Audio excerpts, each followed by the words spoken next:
بسم اللہ الرحمن الرحیم. ڈیئر اسٹوڈنٹس، نبی اکرم صلی اللہ علیہ وآلہ وسلم پر درود پاک پڑھیں. آقا دو عالم صلی اللہ علیہ وآلہ وسلم کا ارشاد مبارک ہے کہ جب میرا نام لیا جائے، نام نامی لیا جائے، اور جو مجھ پر درود پاک پڑھے گا،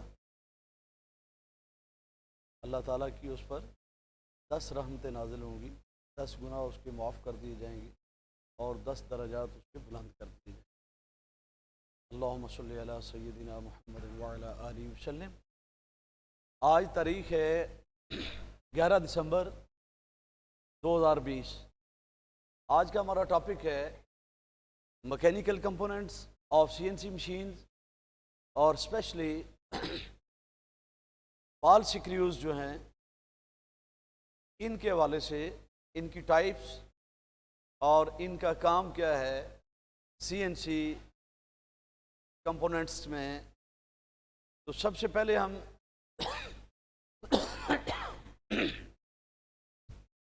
ری سرکولیٹنگ بال سکریوز.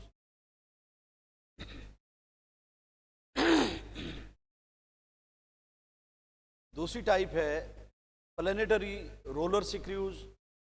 تیسرے ہیں ری سرکولیٹنگ رولر سکریوز.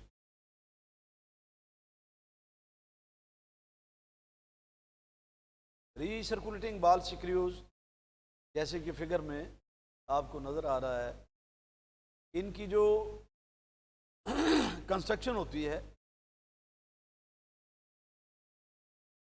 اس کا جو مین مقصد ہے وہ یہ ہے کہ یہ CNC کے جو سلائڈنگ پارٹس ہوتے ہیں ان کو ویئر ٹیئر ہونے سے محفوظ رکھیں. The recirculating ball steering mechanism contains a worm gear inside a block with a threaded hole in it. This block has gear tooth cut into the outside to engage the shaft. They convert sliding friction into rolling friction. یہ بڑی تفصیل سے ہم پڑھ چکے ہیں کہ یہ جو ہمارے بال سکریوز ہوتے ہیں یہ فرکشن کو کیسے کم کرتے ہیں. There are 3 types of force of friction.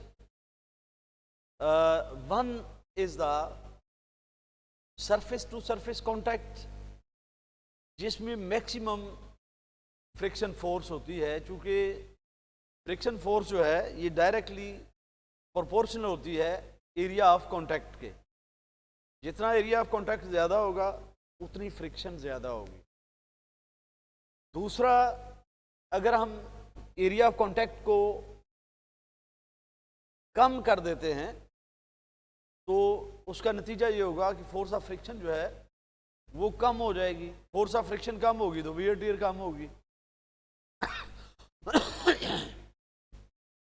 تو دوسری ٹائپ جو ہے وہ ہے ہماری لائن کانٹیکٹ کی. تو اگر ہم سرفیس کانٹیکٹ کو لائن کانٹیکٹ میں تبدیل کر دیں، جیسا کہ اگر 2 بلاکس ہیں ان کے درمیان برابر فاصلے کے اوپر 2 رولر رکھ دیے جائیں، تو وہ جو 2 سرفیسز ہیں بلاکس کی، ان کا ڈائریکٹ کانٹیکٹ جو ہے وہ آپس میں ختم ہو جائے گا، اور رولر دونوں جو ہیں ان کی ایک لائن جو ہے ڈائیمیٹر کے اوپر، اس کا کانٹیکٹ ہوگا اوپر والی سرفیس سے نیچے والی سرفیس سے. تو اس طرح سے کیا ہوگا کہ وہ جو فورس آف فرکشن ہے وہ کئی گنا کم ہو جائے گی، کیونکہ اب سرفیس کانٹیکٹ کی جگہ لائن کانٹیکٹ نے لے لی ہے. اگر ہم مزید اس کو کم کرنا چاہیں تو پھر ہم یہ کریں گے کہ اس لائن کانٹیکٹ کو پوائنٹ کانٹیکٹ میں تبدیل کر دیا جائے. مثلا اگر 2 سرفیسز جو ہیں، جو سلائڈنگ سرفیسز ہیں، ان کے درمیان ہم بال بیرنگز جو ہوتی ہیں ان کو ارینج کر دیں